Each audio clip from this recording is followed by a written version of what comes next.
नमस्ते दोस्तों आज हम लोग खिलजी वंश के बारे में पढ़ेंगे। दोस्तों मैं बहुत ही मेहनत करके आप लोगों के लिए वीडियोस बनाता हूँ। ये अभी जो पेज आप लोग देख रहे हैं वो एनसीईआरटी में से कटा हुआ पेज है जिसको मैंने यहाँ पे लाया है। और दोस्तों आगे हम लोग जो मैंने फेयर बनाया है उसमें से पढ़ेंगे। तो दोस्तों वीडियो को देखते रहिए।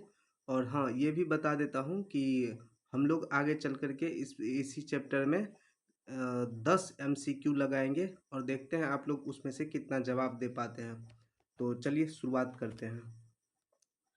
1290 ईस्वी में एक खिलजी सेनानायक ने ममलूक वंश के अंतिम सुल्तान कैकाबाद को दिल्ली की गद्दी से हटाकर एक नए राजवंश खिलजी वंश की स्थापना की। दोस्तों कई जगह आप लोगों को मिलेगा कि गुलाम वंश का अंतिम जो शासक था वो कौन था, तो कई जगह कैमूर्स रहता है। जो कैमूर्स था वो दोस्तों कैकाबाद जो है इसी का पुत्र होता है, लेकिन वो 3 वर्ष का ही होता है, इसीलिए उसको अंतिम शासक नहीं माना गया है। तो एनसीईआरटी के दृष्टि से कैकुबाद को ही अंतिम शासक माना गया है।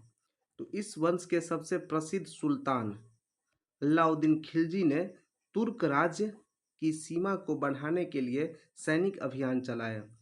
उसने गुजरात, मालवा, रणथंभौर और चित्तौड़ की लड़ाई में सफलता पाई। अपने गुलाम मलिक काफूर के नेतृत्व में एक विशाल सेना दक्षिण भारत भी भेजी। उसने देवगिरी, वारंगल, द्वार समुद्र, मदुरई पर विजय हासिल की। ये लोग दोस्तों हम लोग आगे अच्छे से इसको पढ़ेंगे। क्योंकि दक्षिण भारत के ये राज्य दिल्ली से बहुत दूर थे, इसीलिए अलाउद्दीन खिलजी ने पराजित राजाओं को वार्षिक कर देने के बदले उन्हें शासन करने की अनुमति दे दी। और दोस्तों इन लोगों से वार्षिक कर वसूलने लगा, इन लोगों से वार्षिक कर लेने लगे और इन लोगों को ही शासन करने के लिए छूट दे दी थी। लेकिन अलाउद्दीन खिलजी के विपरीत मोहम्मद बिन तुगलक, जो कि तुगलक वंश का था, मोहम्मद बिन तुगलक ने दक्षिण के राज्यों को युद्ध में परास्त कर सीधे अपने नियंत्रण में ले लिया। तो ये दोस्तों यहाँ पे महत्वपूर्ण बन जाता है कि खिलजी वंश के जो शासक थे वो दोस्तों सबसे पहले अपना साम्राज्य विस्तार किया था और दक्षिण भारत को भी जीता था, लेकिन वो उन्होंने वहाँ पर शासन नहीं किया और केवल कर वसूलता था। और उसके ठीक विपरीत मोहम्मद बिन तुगलक ने सॉरी दोस्तों, मोहम्मद बिन तुगलक ने दक्षिण राज्यों को युद्ध में परास्त करके सीधे अपने नियंत्रण में ले लिया। तो चलिए दोस्तों अब हम लोग आगे देखते हैं, खिलजी वंश की शुरुआत करते हैं। तो दोस्तों खिलजी वंश है ये 1290 से 1320 ईस्वी तक चला था। तो जलाउद्दीन खिलजी ने 1290 में खिलजी वंश की स्थापना की। वह दिल्ली का प्रथम सुल्तान जिसने उदार निरंकुशवाद के आदर्श को अपने सामने रखा।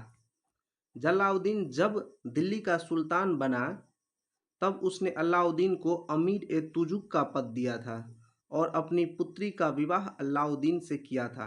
इसलिए दोस्तों जलाउद्दीन खिलजी जो है ये अलाउद्दीन खिलजी का चाचा भी था और ससुर भी था। तो अलाउद्दीन ने करा मानिकपुर में अपने चाचा को धोखे से मारकर दिल्ली का सिंहासन हथिया लिया, उस पर दोस्तों बैठ गया। उसके बाद दोस्तों अलाउद्दीन खिलजी का शासनकाल प्रारंभ होता है जो कि 1296 से 1316 ईस्वी तक चलता है। तो अलाउद्दीन खिलजी का पहला सुल्तान था जिसने धर्म पर राज्य का नियंत्रण स्थापित किया। ये दोस्तों धर्म को कभी भी राज्य में हस्तक्षेप नहीं करने देते थे। वह उलेमा वर्ग के प्रभाव से मुक्त रहा। उसने सिकंदर ए सानी यानी द्वितीय सिकंदर की उपाधि धारण की। उसने अपने सिक्कों पर अंकित करवाया, क्योंकि वो दोस्तों ऐसा सोच रहा था कि मैं द्वितीय सिकंदर हूँ जो कि अपना साम्राज्य विस्तार कर रहा हूँ। इसीलिए दोस्तों इसने अपने आप को सिकंदर ए सानी कहना शुरू कर दिया था। अलाउद्दीन का प्रसिद्ध सेनापति जफर खां मंगोल के विरुद्ध लड़ता हुआ मारा गया, जो अपने समय का श्रेष्ठ और साहसी सेनापति था।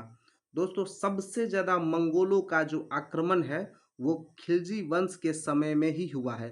तो ये आप लोग याद रखिएगा कि खिलजी वंश के समय में ही सबसे ज़्यादा मंगोल आक्रमण हुए हैं। अलाउद्दीन खिलजी के बचपन का नाम अली या गुरसप्स था। अलाउद्दीन का पहला शासक था जिसने भूमि की पैमाइश कर लगान वसूल किया था। तो दोस्तों पैमाइश कर यानी भूमि को इसने पहली बार नपवाया था और उसके अनुसार से इसने कर वसूलना शुरू किया। इसने दोस्तों उपज का 50% यानी आधा भूमि, आधा उपज का आधा खराज के रूप में निश्चित किया था। अब दोस्तों हम लोग आगे देख लेते हैं।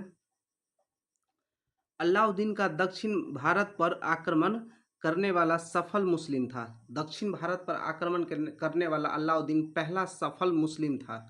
उसने अपने योग्य सेनापति मलिक काफूर को भेजा था। उसके बाद उन्होंने दोस्तों देवगिरी जो कि महाराष्ट्र में है वहाँ पर यादव वंश का शासन था। वारंगल जो कि तेलंगाना में है काकतीय वंश का शासक था। होयसाल कर्नाटक में है जो कि होयसाला वंश का संस्था वहाँ पर स्थापना था। मदुरै जो कि तमिलनाडु में है वहाँ पर पांड्य वंश का शासन था। इन चारों को अलाउद्दीन खिलजी ने अपने सेनापति मलिक गफूर की सहायता से विजय प्राप्त कर लिया। लेकिन दोस्तों यहाँ पर उन्होंने राज नहीं किया बल्कि वार्षिक कर पर इन लोगों को छोड़ दिया और इन्हीं लोगों को राज करने दिया। इन सभी राज्यों को हराकर उसने कर वसूलना शुरू किया था। अलाउद्दीन खिलजी ने सेना को नगद वेतन देना शुरू किया और अस्थाई सेना की नींव रखी। इसके पास सबसे विशाल अस्थाई सेना थी।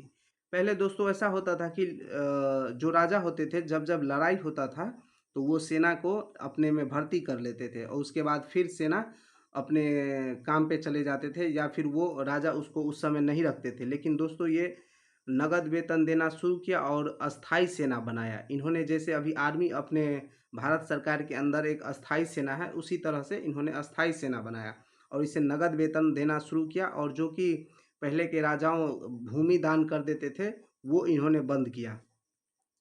तो अलाउद्दीन खिलजी ने घोड़ा दागने एवं सैनिकों का हुलिया लिखने की प्रथा शुरुआत की। इसके लिए दोस्तों उन्होंने अपने गुप्तचर रखे थे और वो देखते थे कि सैनिक का हुलिया कैसा है जिसको पहचाना जा सके। इसने अपने शासनकाल में मूल्य नियंत्रण प्रणाली को दृढ़ता से लागू किया। मूल्य नियंत्रण प्रणाली को ही बाजार नियंत्रण प्रणाली भी कहते हैं। तो बाजार नियंत्रण प्रणाली में उसने अनाज, कपड़ा, घोड़ों तथा गुलामों का बाजार की कीमत पर नियंत्रण किया। यानी इस सब का जो कीमत था उसको उन्होंने तय किया। अलाउद्दीन ने जमैयत खाना मस्जिद, अलाई दरवाज़ा तथा सीरी का किला का निर्माण करवाया था।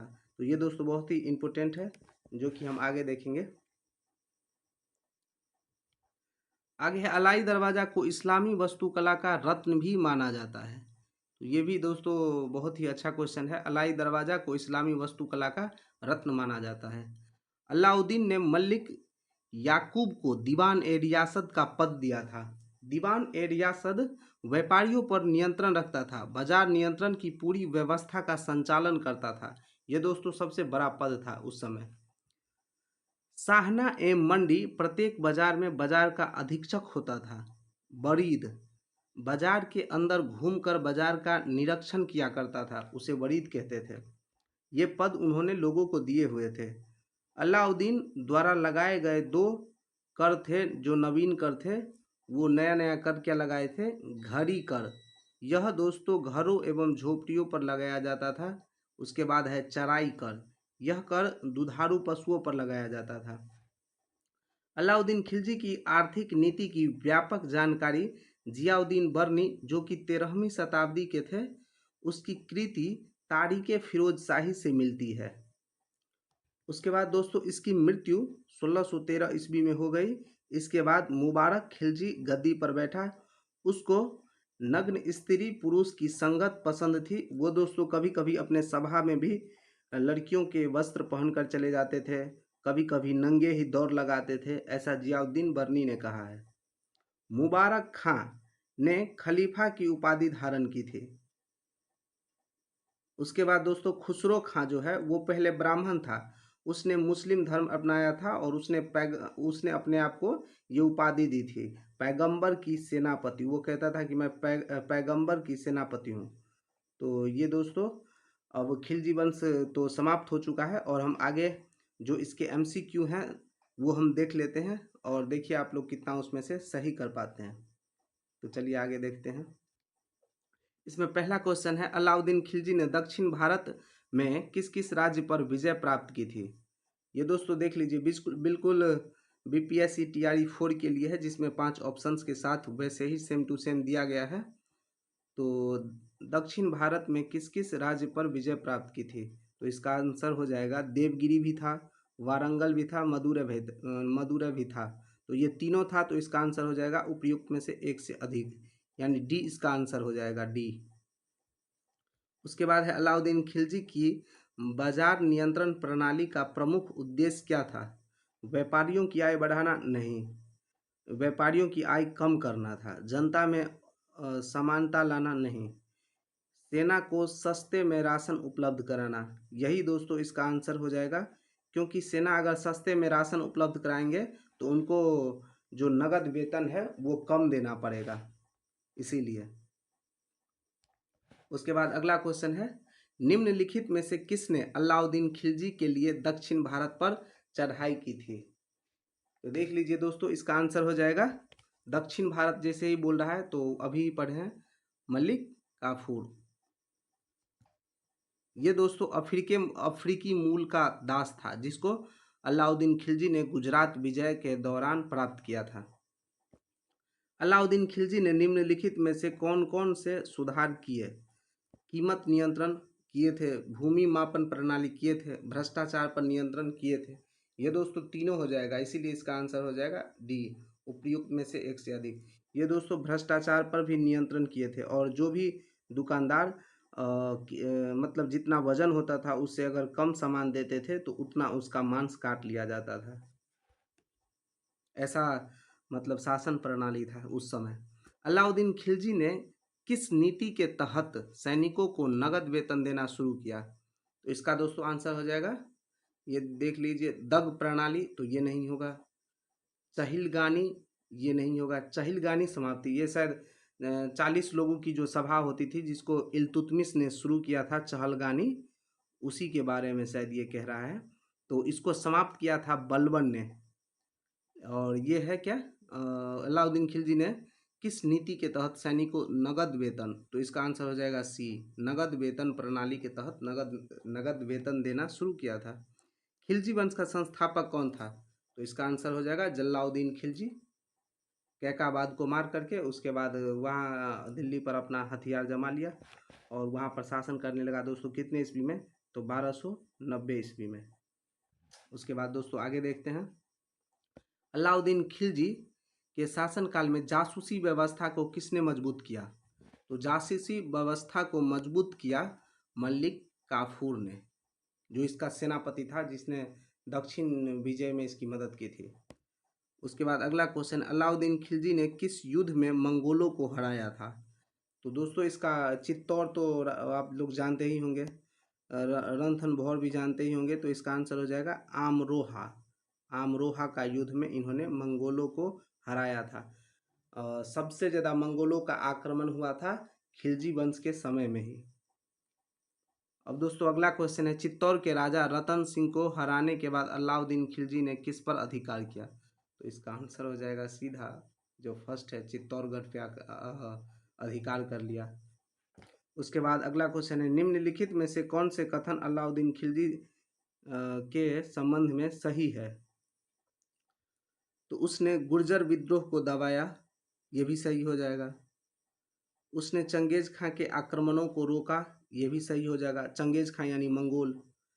उसके बाद उसने फिर फौजदारी कानून कठोर बनाए, ये भी सही हो जाएगा।